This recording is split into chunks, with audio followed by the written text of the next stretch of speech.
Hi, I'm Marty Tunney. I'm the COO of IsoEnergy. IsoEnergy is a global uranium developer. We're focused on both Canada, United States, and in addition, Australia.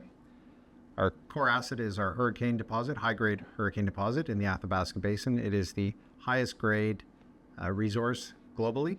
And we're also focused on production in the United States, being Utah specifically, where we recently did a deal to acquire Anfield Energy, which has the Shootaring Canyon Mill immediately adjacent to our Tunney mine. And we look forward to trying to get that into production in the near term. Hello and welcome to London. Thanks. A bit grey and miserable. Last time we saw each other, I think it was about 28 degrees standing in front of the entrance to the Tunney mine. Yes. I much prefer that. Yeah, it was very nice. We were looking down the canyon all the way, and just around the corner, you couldn't quite see it, but there was the Shootaring Mill. We drove past it. Yes. You said nothing. Your poker face was strong. Yes. Okay. It was tough. Okay. That's where I'm starting from. So we drove down from Colorado Springs down to Utah, a big long drive, and you literally did your shared entrance. So it kind of totally makes sense. It was obvious. Yeah, I mean, you sit there at the Tunney when we took you on the underground. It's we've completed the refurbishment, so it's in great shape. And on the way out, you drive three to 4 miles out. You pass Shootaring Mill, and then another 127 miles would have been right up to the White Mesa. Yeah, it's a good session. It's really, really useful to kind of be able to kind of get a sense of the opportunity in front of you. Should we talk about the Anfield acquisition first? Because I want to talk about the big picture. Obviously, the Shootaring Mill we saw, it was in care and maintenance. Yes. How much care and how much maintenance was going on? There was it's been on standby since the 80s, so quite some time. But they've done a reasonably good job of keeping it in good shape. So, right. The structure is in good shape. The property's been kept in pretty good shape. Certainly, some of the equipment is a little dated. Is going to need replacement. The generators, the leach tank, master controls, and some of the pumps that have just been sitting there, and motors that have been sitting around. That type of equipment's going to need to be dealt with. But they get that kind of heated environment like that. It's not a lot of cases, not a lot of rust. The whole thing isn't falling down. No, right? not that's at all. That's not what we're looking at. You go in there and it looks really great when you go inside. Right, but so there's been a study done. There's a number which has been put in that study, which gives us a clue as to sort of quantum. I guess my question to you is: are you going to have to maybe relook at that study, Absolutely. and then you're going to have to think about whether the timing of when you want to do something with that? I mean, yes, if we're going to do a study, and the answer is yes. We have to own that. I think that the work that was done was good work, but we need to own it ourselves, which means getting in there, digging in. We need to be able to justify spending the money on it. Yeah. So that's going to take a bit of work, and we'd envision ourselves going straight into a feasibility study with full engineering designs. Right, and obviously you saw enough in that study to go, the bones of something are here. Absolutely. Right. Okay. And you think about trying to permit a mill, any mill, in any country, and think about the United States. It's tough. It's not an easy process. You add uranium to it, and for whatever reason, it seems to frighten people, and it shouldn't. There's clear ways to handle the process and the tailing storage. But we've just got to sink our teeth into it and make this our own. Yeah. Let's kind of look at the options available to you, because obviously it was the pleasure of going down the Tunney mine, and as you say, you was just kind of finished tidying a few things up, shall we say. Yeah. But obviously the Shootaring Mill is part of the equation at some point in the future, but you've also kind of got this Energy Fuels White Mesa Mill available to you. The deal is done there, so you're not hamstrung, as it were. Right. Okay, so timing is your choice on that one. Yes. What are the data points that you're going to need to put together? What are you going to need to do on the ground before you be able to make those sorts of timing decisions? We need to understand first, dollar-wise, exactly what it's going to take. We've been looking at some of the items that we believe are going to need to be replaced, and the timing to get those delivered. there is some permitting that still needs to take place. And mainly what that is, that's going from standby to operational. And then they've also asked for an increase in throughput from 750 to 1,000 tons per day, and increasing the production levels from 1 million to 3 million pounds of uranium annually. Right. So these are things that the state's considering, but I'll tell you, having worked in jurisdictions throughout the U.S. and also throughout Canada and South America and other places, there really is nowhere like Utah. The level of support that we're getting from all levels of government is incredible, and really should be a model in terms of how development should take place in developed countries. Very supportive. Well, I guess it was a big mining state. I mean, all these mines lying around Utah at the moment, not doing anything. I think people are used to that, and they maybe want to see that come back. But I'm going to jump to the politics, but straight away. Yeah. So obviously, we had a small event last week in the United States. Yeah. Name-checking nuclear specifically, it feels like, well, one, Biden's talking about tripling nuclear output. Is it? Yes, it's kind of parting shot. And you got Trump then looking like he's going to jump on the bandwagon as well. And it seems very pro-nuclear. His stance has evolved even more on that one. What's your reading of the kind of political environment then? Look, I think that already this wasn't really a partisan issue. I think, both parties down in the States were very supportive of nuclear. And I think that, the evolving Donald Trump and what he brings to the table is he's saying, look, like, I now want this and I'm going to work to make this happen. So I think either way it would have been very positive. Yeah. But, maybe his excitement about it drives it even faster. Yeah, it kind of seems he's kind of, what a resounding victory. Yes. It means he doesn't even need the kind of cross-party bit. It's there, but he doesn't need it. Not at all. It can he's going to be able to force things through. Where's this in terms of his agenda? Energy seems to be the number one thing, because as he says, it affects the cost of everything. Yeah, it's energy, it's costs. And he also looks at it from a national security standpoint. I mean, you see what he talks about in his regular speeches, and a lot of it is on national security, making sure that America is secure. And I mean, let's face it, look what happened in Europe with gas supplies. Yeah, we didn't like that. And it wasn't very positive. And currently, still the output in the U.S. is less than 1% of consumption of uranium. So getting the supply internally within the United States, I think is going to be a pretty paramount issue for his team. Right. Okay. Obviously, it's still early days there in terms of conversations, and in terms of, I guess, seeing what additional monies, what additional initiatives the U.S. government starts to push forward. But you've kind of got your fingers in those pies already. You're ready to talk. Yeah. I mean, we right now from a state level, there's a fair bit of support, especially in Utah. Mainly around tax incentives. There is some money from the federal government, looking at mainly on the acquisition side of things, like for building up their stockpiles. But in terms of, other money, there hasn't been a lot available directly for the miners. But maybe that's something that might change. It'll be interesting for sure. I mean, you guys have actually been quite good. Phil Williams and the board have been very good at accessing capital, but it's been you need to persuade people of the thematic. It feels now that you can move to that kind of next level as a thematic. And I was going to ask you about, how do you time funding? I think the reports on sharing was a circa 50 million. You'll do your own numbers, and it may be that, or it may be more, whatever. It's asking for that money whilst asking for money to do acquisitions elsewhere, because I know you guys are ambitious. Yes. With regards to genuine tier one jurisdictions, the Canada, the US, the Australias of this world. Asking for money for all of those things all at the same time might mean that you might have to sort of time these things. Maybe in this the US kind of very aggressive US energy thematic, that's not going to be a problem. Access to money may not be a problem. right now we've got very good support as it is. Yeah. And one of the things that we're actually doing is looking at a U.S. listing. We look at our peers, and we look at some of them have got, I think better valuations than we do.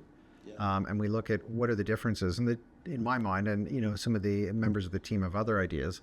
The two big things to me are, one, some of our resources that we're counting on are historic resources. We know they're good, but we're looking at bringing those forward, making them current.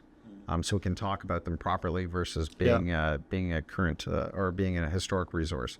And the other is we don't have a U.S. listing. We've got great support in the U.S.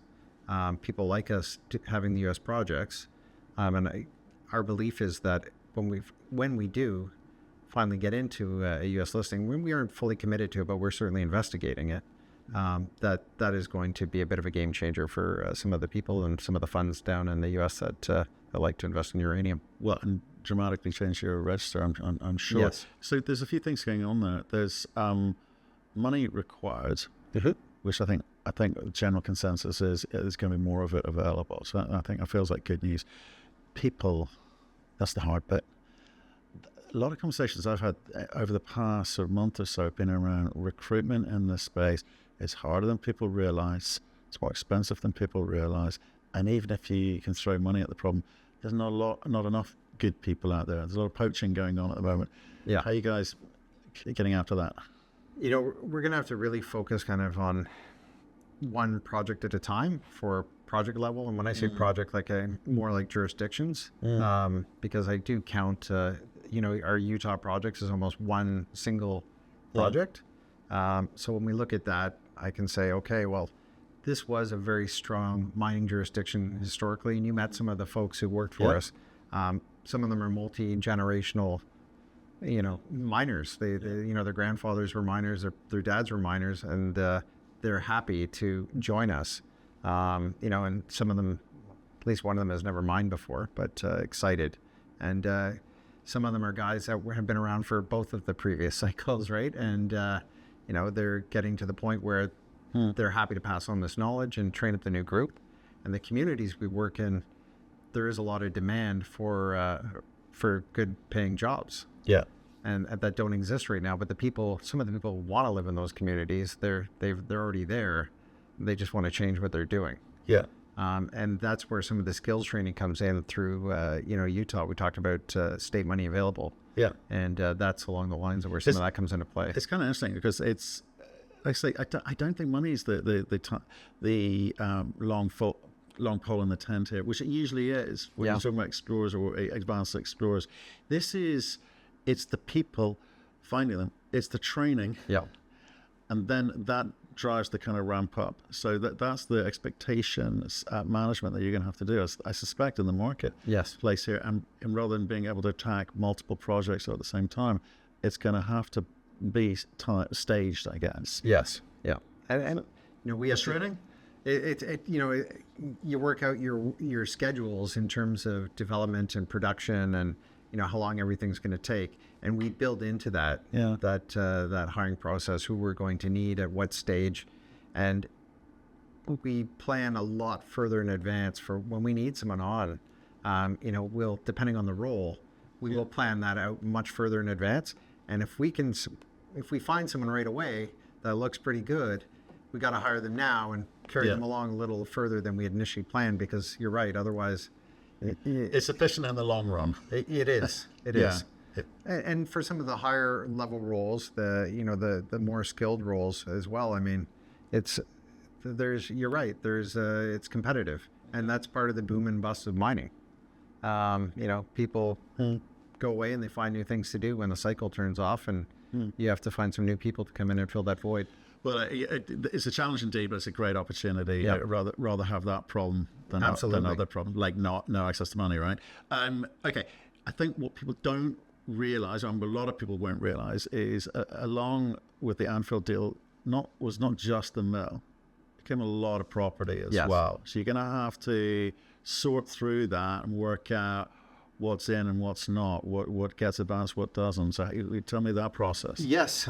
So, I mean, we've been doing that as part of the process, through the due diligence processes, evaluating some of the assets, but there is a large number of properties in there.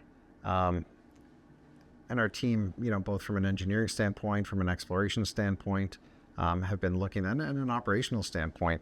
And certainly we've been starting to, rank those projects. And some of them we can look at, and for instance, Velvet Wood, near-term production. It's got most of its permits in place, past producing mine, good grades, fairly thick ore body, a pretty interesting project. That's something that could actually be started up relatively quick compared to some of the other projects. And so that's something we'll probably spend a little more time on up front. But then there's projects in there that may not be right for us. And I don't know if you... It doesn't mean they're not good. It just means they're, in terms of that organic jigsaw puzzle to put it together. They just may not fit with what we're doing. So we'll be looking to rationalize some of the portfolios we've done in the past. And, I think we were talking earlier about the future fuels deal that we just did with our Mount Lake project up in Nunavut. Most of our investors probably didn't even know that project existed in our portfolio. I did look twice. So we announced that this morning, and so as part of that transaction, we'll maintain a very big position in future fuels, but we also get a 1% royalty over a big chunk of the Hornby Basin, which is very prospective for uranium. So something we weren't actually doing anything with, but we knew would have value down the road. We've now created a ton of value and potentially future value for our investors. Like things like, I always kind of quiz companies on where they kind of carve something out, or let someone else do a farm in, or whatever structures you want to set up. It's because they've got to be good enough for someone else to be interested in it. They've also got to be good enough for someone to be able to kind of commercialize that. Yes, because that's the only way you'll make money on an NSR. Right? Absolutely. And at the same time, the management team involved, you've got to choose wisely. It's not just a case of, just get rid of it. No. Because if you hand it to a team who've never done it before, don't know what they're doing, and it'll never be commercialized, what's the point? You've nailed it. Like, that's exactly it. So, I mean, these are teams that we vetted. We feel comfortable about that they can raise capital to do the work. They can put a good work program in place. They can carry out that work program. Raise the money. Yeah, and they raise the money, and they're, largely intelligent, dedicated team that can be focused on these things. So, because I think it's always interesting because to spend the time, money, and effort to kind of go through that process, you've got to believe there's a chance or high probability of some future value. So people shouldn't discount the fact that you're carving these things out. No, not at all. It just means it's not the right thing for you in terms of the model that you're building. Yeah, and I mean, if we just wanted to get rid of them, we'd probably be looking for more cash than... give me the money up front. Part of the reason we want to be supportive, and we aren't spending the time to do it. But if there's something there, these are good learnings for people listening to this about how these deals get structured. It's like if you're asking for all the money up front, it tells you something because they say, "Can I give you shares?" No, we're good. Money. That's the kind of conversation. I mean, I speak in jest, but these are clues. You read between the lines on these sorts of structures. Anyway, back to Anfield. So in terms of, there's a kind of big portfolio. There's a kind of process you go through, and there's some obvious ones, and then there's some you're going to spend a bit more time on. Yes. And again, coming back to the personnel, have you got the personnel to be able to allocate the time? Is there any rush to do that, or are there some quick wins? I think it's a mix of all of the above. There's, I think we do have the team to do it. In fact, I know we have the team that can do it. There was some very obvious things up front that we need to do. Like, for instance, Velvet is obvious. Like, move that forward. And then there's some other things in there that I don't think will surprise people in terms of what we do with them. Right. But some exciting things to be done in the portfolio. And then there's other projects in there that we'll take our time to go through and make sure we're doing the right thing with them. Because a lot of these properties are interspersed, not, around ourselves, around some of our competitors.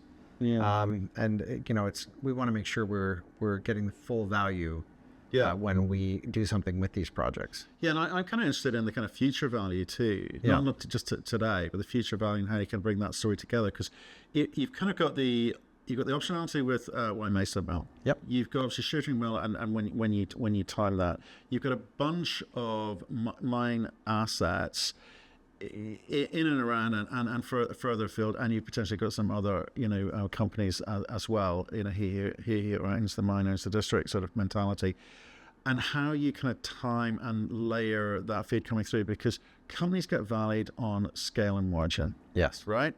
No point just being big if you're not making money. You're going to get the margin bit as well. But the more projects you've got, the more options you have in terms of working out which you bring forward, because that affects the kind of cost of money up front. All of this kind of good stuff, basic maths, right? Yeah, and having additional projects, and I'm not saying you want to run them all at once, but if you have some going, you're feeding a centralized mill. Yeah. You've got some flexibility, and certainly having the mill itself, versus relying strictly on a toll milling agreement. I mean, Energy Fuels are great partners; they're a great team, but it's less flexible than having your own mill. Control, right? Yeah, you get to control your own destiny. Yeah. So it puts us in a new place that we weren't in before. Right. And if I'm also looking at the Shootaring Mill, it is what it is today. Yes. The licenses and the permits, you're talking about going from 750 to 1,000, but there's enough land and scope to raise that if you can sort out the feed from the various properties that you now own, and the timing of that. Yes. Is that right? Yes. The process is... Absolutely believe so. I mean, we haven't completed the engineering studies to be able to say definitely that's going to happen, but that's in the back of your mind. And you look at it and intuitively, yes, I get there. Right. And that's something that I think, as we're talking about, bringing these studies up and making them current. Yeah. Then that's something we'll be able to talk specifics about. Yeah. Which I think will help us. Because it's a funny thing, because it's like, people, when you did the Tunney mine, I think it was, well, okay, nice little mine over there, it's nice. But in the back of your mind, and obviously the plan from the get-go, the big idea was Shootaring, and then the portfolio there, and what else is going on in the district. Yes. Okay. Yeah, I mean, we like Tony M. It got us to production, or would get us to production, which, I think would be very helpful for us. And then we could start to look at some of the other projects like Daneros and Rim, and bringing those online. But now we've acquired Anfield, we can kind of rejig our original thoughts and the orders. Exactly. And when we get Shootaring up and running, when we look at our global portfolio, what does that do to us when we're negotiating, in maybe in tougher jurisdictions for permitting? Be able to show that we can successfully and safely operate a mill. I think, a lot of these jurisdictions look at mining companies, and some think it's kind of a fly-by-night organization. Am I going to be able to? Yeah. But once I think you reach that level, that changes things, and that'll change things for us. I think I'm kind of when I started sort of looking at you guys, it was the kind of, and this is a perfect case study of what's going on down there in Utah, of the mentality, the ambition is there. The aggression is there in terms of that kind of access to market. Yeah. And maybe we should look at some of your other plays in Canada and Australia the same way. Is that right? I think so. I mean, we're not going to change the way we operate. We've been really growing through acquisitions, and obviously through the drill bit as well. But acquisition's been a big part of our strategy, and that's not going to change. We're still going to continue looking at opportunities. And the more scale you get, and the more credibility you get from an operational and development standpoint, I think the easier it is to get these transactions done. You get government buy-in, you get shareholders of target shareholders buy-in, especially where some of these assets, they're great assets, and they might have good management teams, but they just don't seem to be able to get that access to capital. Yeah. And which limits the ambition, which limits the aggression. Yes. Now, I get what you mean, because in a kind of competitive environment like this, there's some 800-pound gorillas in the room, which you want to emulate, and getting listing will definitely help with that. But you also kind of see there's restrictive levers that others have in terms of they may talk big but can't actually deliver. So it's interesting times, and obviously the price reset at the moment, not a concern. We seem to overshoot and undershoot depending on the direction of the market, and the market's been going both ways. So we look at the opportunity to, as I said, we look at a U.S. listing. We look at doing various things internally. I think that that'll help us reshape things here. Marty, good to see you, man. Enjoy the rest of the conference. You too. We'll see you soon. Hopefully warmer climes. Yes. Come back down and check out the mill. Tell us.